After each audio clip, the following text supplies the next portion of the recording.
Espace TV. Espace TV, le journal de 13h.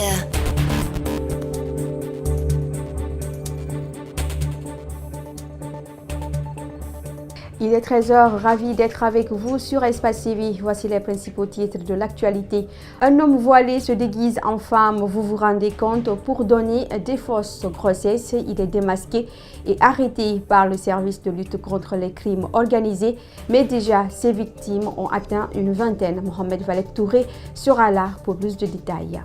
Le toilettage du fichier du corps enseignant fait débat dans la cité. Malgré tout, certains acteurs se disent déterminés à rendre opérationnel le programme. Vous aurez le compte rendu de Mariam Fodé Camara. Les investisseurs nord-irlandais s'inquiètent d'une sortie du Royaume-Uni de l'Union européenne sans accord, ce qui entraînerait une chute de la livre. En attendant, les réserves d'or s'accumulent.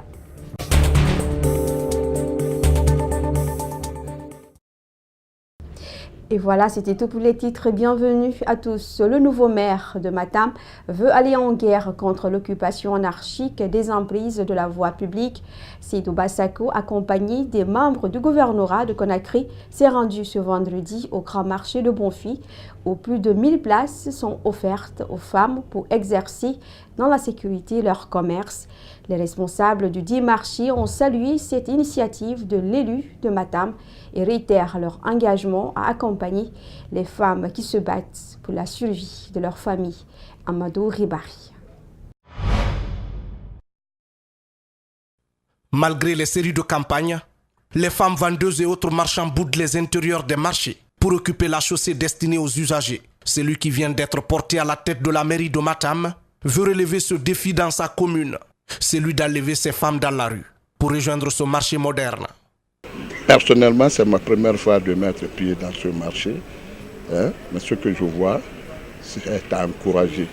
Donc s'il s'agit maintenant de faire venir les femmes, nous nous battrons pour que cela soit. Le problème culminant, c'est que la traversée seulement qui est difficile. L'occupation anarchique des emprises publiques est l'une des causes des embouteillages et source d'accidents. Pour remédier à ce problème, les responsables du grand marché de Bonfils mettent à la disposition des femmes des places gratuites. Et on lance un appel aux femmes, aux braves femmes guinéennes qui sont exposées sur les routes, sur la pluie, le soleil. Aujourd'hui, vous avez un espace dédié gratuitement pour vous. Il suffit de venir s'inscrire dans la paix, dans la quiétude, et vous allez bénéficier d'un lieu où vous pouvez travailler dans des conditions de travail favorables. Cet opérateur économique salue cette initiative du nouveau maire de Matam et promet de s'investir pour la réussite de cette campagne.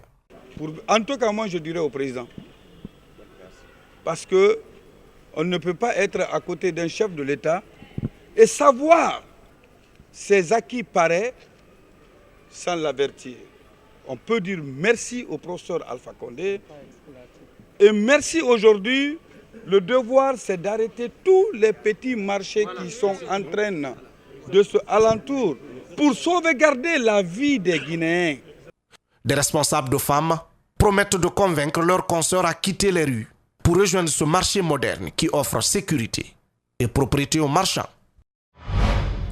Le programme d'appui de la réforme de sécurité vient d'offrir des équipements à la direction des ressources humaines du ministère de la Sécurité et de la Protection civile nouvellement créé. C'est un programme qui s'inscrit dans la mission de l'ONG PARS, qui se veut une police républicaine répondant aux standards. Mohamed Valek Touré et Aboubakar Din Kamara. Le ministère de la Sécurité et de la Protection civile, enfin doté d'une direction des ressources humaines. C'est un accompagnement du programme d'appui à la réforme du secteur de sécurité, un offre de soulagement dans la gestion des fonctionnaires de police et de la protection civile. Avant, le service n'était qu'une division avec quelques bureaux et 2 ordinateurs que le chef de division, l'adjoint, les secrétaires, les chargés d'études et les biaiseurs se partageaient. Avec l'avènement de la nouvelle politique de gestion des ressources humaines, aujourd'hui le service est érigé en direction. Son personnel a été sélectionné et formé. Un organigramme mettant en place les divisions et sections est élaboré. Ces locaux rénovés et équipés grâce au soutien et à l'appui du PARS. Des équipements informatiques, bureautiques et d'autres outils permettant le bon fonctionnement de la police sont offerts par le PARS. Le programme s'est particulièrement illustré durant sa mission. Elle traduisait la volonté des ministères à se voir confier la gestion de leurs effectifs dans le but d'améliorer leurs performances et les relations avec la population. La GRH a donc constitué un des axes majeurs du programme d'appui à la réforme du secteur de sécurité mis en place en janvier 2015. Le département de la sécurité rassure que les outils offerts par le PARS et ses partenaires de l'Union européenne seront utilisés à bon escient.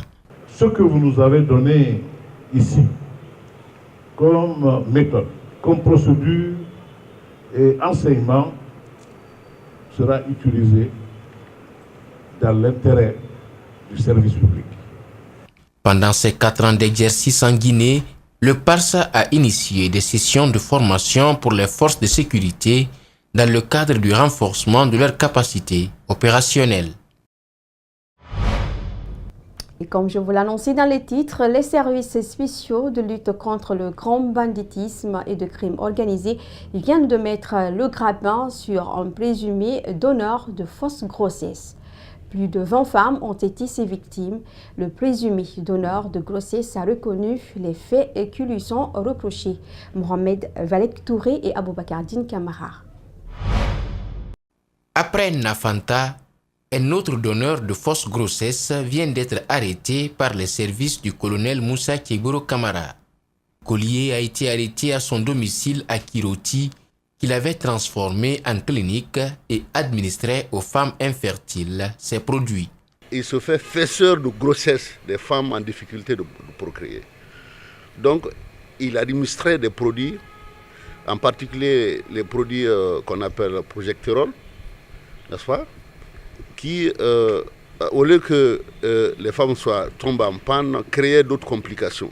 Des produits toxiques et qui ont été retirés sur le marché, indique un médecin. Une vingtaine de femmes victimes de ces produits illicites se plaignent toutes de leur ventre ballonné, faisant croire qu'elles sont en grossesse alors que ce n'est pas le cas. Elles sont aujourd'hui dans le désespoir et risquent de perdre leur foyer. J'ai pris 50 piqûres, ça reste 11 piqûres. Ça est avec eux ici. Maintenant, je les vis ici. Quand je l'ai vu hier, j'ai dit, hey, docteur, regarde comment tu nous en fais. Il s'est mis à rire. Ça m'a fait mal. Les services du colonel Kiegboro ont été alertés sur l'existence d'un domicile où ce monsieur faisait office de gynécologue et arnaquait les femmes qui ont des problèmes d'enfants. Service de santé, ce sont est-ce que vous êtes agréé? Vous êtes agréé, justement. Le problème d'agrément. Oui ou non? Tu es agréé? On nous avait octroyé des papiers. Est-ce que toi-même tu as une formation de médecine pour avoir un agrément?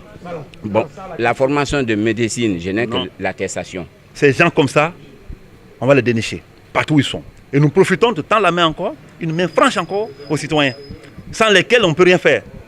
Comme Obama le disait, que les citoyens sont des policiers déshabillés, doivent être en constante information avec les services de sécurité. Cet autre cas vient s'ajouter au cas de Nafanta arrêté en 2018 pour les mêmes pratiques illicites.